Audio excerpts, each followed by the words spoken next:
Asifa, this is LaserBolt coming at you with another For Honor video, and today I'm going to show you guys how to make the Legend of Zelda or the Zelda Emblem or logo with your shield. Really cool. It actually goes very well with this game, but Link, he's like, has his stuff, has his shield and everything, looks pretty good. So it's very cool looking emblem. You guys want to go ahead and comprise it. And one thing before we get started, I do want to say thank you guys for everybody that has shown support to the channel.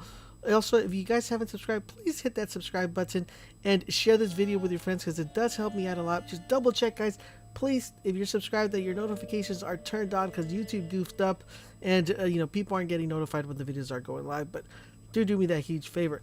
Now let's go ahead and get started. To actually make this one, it's actually pretty simple. One thing you're going to want to do is pick the right outline. The right outline kind of makes this really good. I found that this one would be the best one out of all of them. That's just my personal preference. But I want to show you guys what it looks like on every single one of them. This one looks cool like that. Gives you that kind of like gold feel. You got this one right here. And of course, for each individual one, you're going to want to go ahead and play with the logos or with the icons. Either move them a little bit up, move them down, or move them to the side, just based upon whichever sort of marker you go ahead and pick. As you see, it looks good on every one of them, but I found that overall, since this is like more of a thinner edge, this one looks really nice and effective and gives it more of a wide view, but it looks really nice on each individual one. So let's go ahead and talk about how you actually do this. So first and foremost, you're going to want to go ahead and pick up the background. You go with your default background, go to colors, and you're going to go to select the blue palette that's right on the third column next to the pink ones. So you just scroll down and you're going to pick this this blue right here. Now I wish these actually came with names so it could be easier to tell you guys which blue it is, but it's the blue right kind of right next to the on the pink line, I would call it. Next up, you're going to go to symbol number 2, or symbol number 1 I should say. You're going to pick up this triangle. Now this is different because this triangle, there's this triangle, and then there's a triangle right here on the bottom. You're going to want to pick up this one right here. You're going to pick up this triangle, and you're going to go color. You're going to select the yellow, which is the yellow underneath the white, and then once you do, you go transform. You're going to position this to 2 to line it up right down the middle. You're going to put it to Y119, scale it to 30 to give it a nice square, nice big portion, because that's one of the key factors within the logo. Then you're going to go to symbol number 2, and that one, now instead of picking the triangle on the top, which was this one, the first one we picked, you're going to go down a little bit and pick up the smaller triangle. That smaller triangle, you're going to go ahead and pick the blue that you selected for your background. And once you do that, you go to transform. You're going to position this to -13, Y66, scale it 33, so it can cut out the sides and cut out down the middle. So you can have those perfect 3 triangles on the yellow triangles on the top and the blue triangle down the middle. Scale it to 33%, rotate it 300 degrees. And you should be good to go. Next up, for this one, it's actually pretty easy. All you got to do is find the eagle symbol, which is in the bottom. You don't even have to scale this one too much. You just got to kind of sort of underscale it.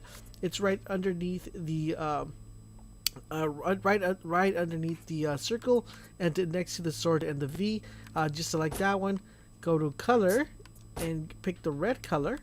And some people like this one, and I just like this one because it pops up a little bit more than this one. But this is a little bit more of a lower tone, so you can pick either this one or this one. This is lower tone.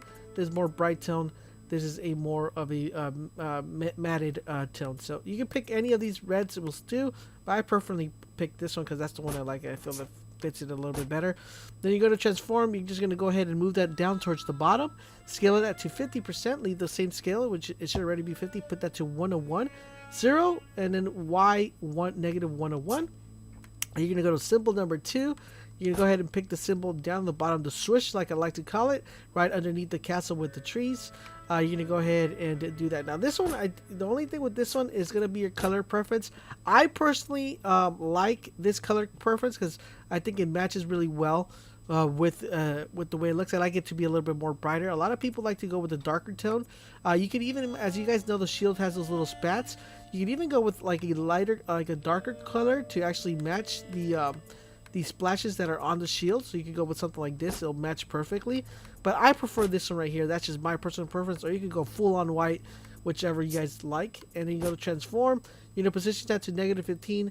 Y110, scale it 35, rotate that 275 degrees.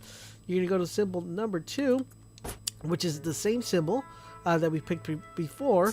You're gonna go to color.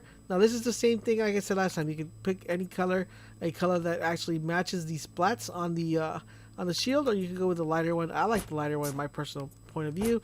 Go to transform, same thing as the other one, 115, 110, scale that to 35. The only thing that's going to change is the rotation. This one's going to be rotated 88 degrees, and there you guys have it. At the end, that is what you're going to be ending up with, which is the shield from Zelda. Let me know in the comment section down below if you guys have any other symbol or any other shield that you guys want me to go ahead and create for you guys. And don't forget, for all things For Honor, make sure you keep it locked in this channel, and I will catch you guys on the next video.